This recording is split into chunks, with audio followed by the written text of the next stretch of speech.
যাদের ২০০২ এর ভোটার লিস্টে নাম আছে তারা কিভাবে ফর্ম ফিল আপ করবে তার সম্পূর্ণটা আমরা এই ভিডিওর মাধ্যমে দেখে নেব। আমরা যদি দেখি এইরকম একটি ফর্ম বিএলও তোমাদেরকে দেবে। তো এইখানে আমাদেরকে লেখা থাকবে যে ফর্ম ফিল আপ করবে তার নাম, তার ভোটার কার্ডের যে এপিক নাম্বার, সে এপিক নাম্বার, ঠিকানা এবং তার পিনকোড, রাজ্য, এই সমস্ত জিনিসগুলো লেখা থাকবে। এইখানে কি লেখা থাকবে? এখানে লেখা থাকবে ক্রমিক সংখ্যা, ঠিক আছে?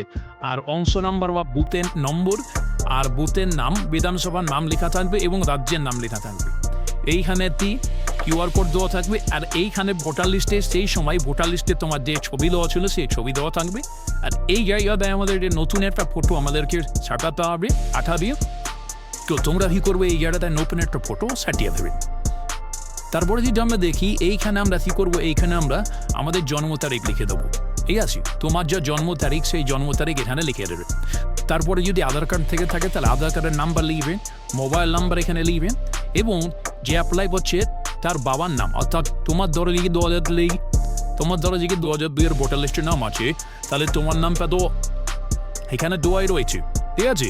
তোমার বাবার নাম এখানে লিখবে, তোমার বাবার ভোটার কার্ডের এপিক নাম্বার লিখবে এখানে, আর তোমার মায়ের নাম এখানে লিখবে, তোমার মায়ের ভোটার কার্ডের এপিক নাম্বার এখানে লিখবে যদি থেকে থাকে, ঠিক আছে? যদি না থাকে তাহলে লেখার দরকার নেই। তারপরে তোমার যদি বিয়ে হয়ে থাকে তাহলে তোমার স্ত্রীর নাম এখানে লিখবে এবং স্ত্রীর ভোটার কার্ডের এপিকটা এখানে লিখবে, ঠিক আছে? এপিক নাম্বার যদি থেকে থাকে তাহলে লিখবে।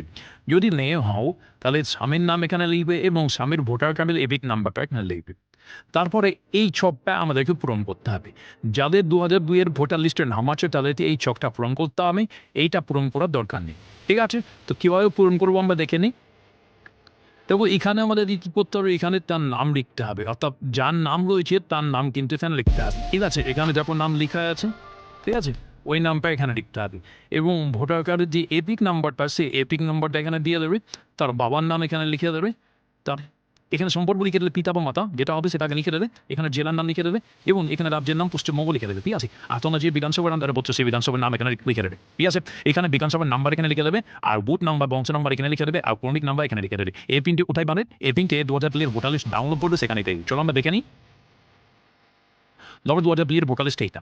এখানে যদি আমরা দেখি তাহলে আমরা বুথ নাম্বার এবং এখানে যদি আমরা দেখি তাহলে আমরা বিধানসভা নাম্বার এবং বুথ নাম্বার কোথায় পাবো? বিধানসভা নাম্বার হচ্ছে এইটা, এখান থেকে তোমরা লিখে নেবে, আর বুথ নাম্বার হচ্ছে এইটা, বংশ নাম্বার হচ্ছে এইটা, ঠিক আছে? তোমরা তোমাদের ভোটার লিস্টটা ডাউনলোড করে এখানে যে নাম্বারটা থাকবে সেটা বিধানসভার নাম্বার কেটে নিবে আর এইখানে যে নাম্বারটা থাকবে সেটা অংশ নাম্বার বা বুথ নাম্বার যেটা লিখবে। ক্রমিক নাম্বারটা কোথায় পাবে?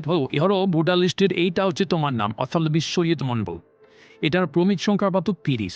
তাহলে ক্রমিক সংখ্যার জায়গায় তোমরা কি বলবে? ক্রমিক সংখ্যার জায়গায় এখানে 30 লিখে দেবে। আমার যেহেতু 110 ছিল তাই আমি কি করেছি 110